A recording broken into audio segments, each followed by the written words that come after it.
So, hello mga paps, mga amigo, mga katakbo. Katatapos ko lang tumakbo, no, ng isang oras sa ilalim ng ulan.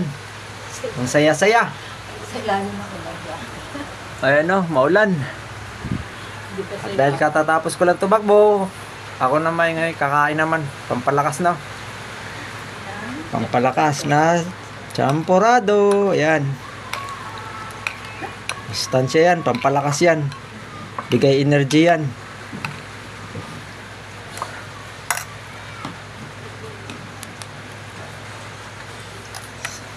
Kain tayo mga amigo, mga katakbo, mga paps. Pradyong masarap.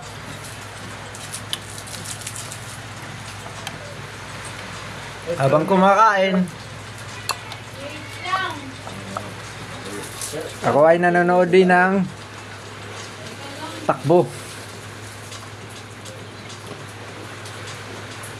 Nag-i-enjoy din ako sa kanood ng takbo, no.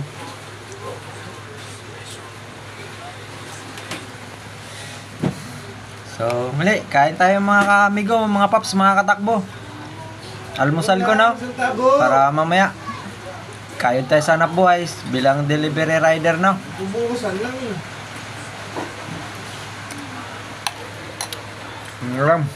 Maulan na araw ngayon mga amigo, mga paps. Ingat sa biyahe mga paps. Dahil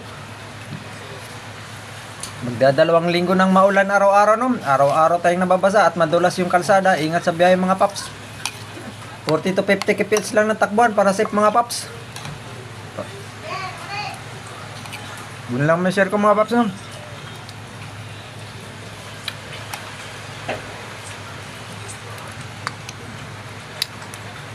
So, maraming baha ngayon mga paps, dadaanan natin sa biyahe. Kaya malakas yung ulan.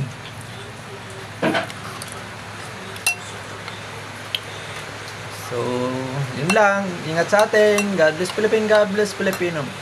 I am the bawin nyo. Project na Filipino, you know.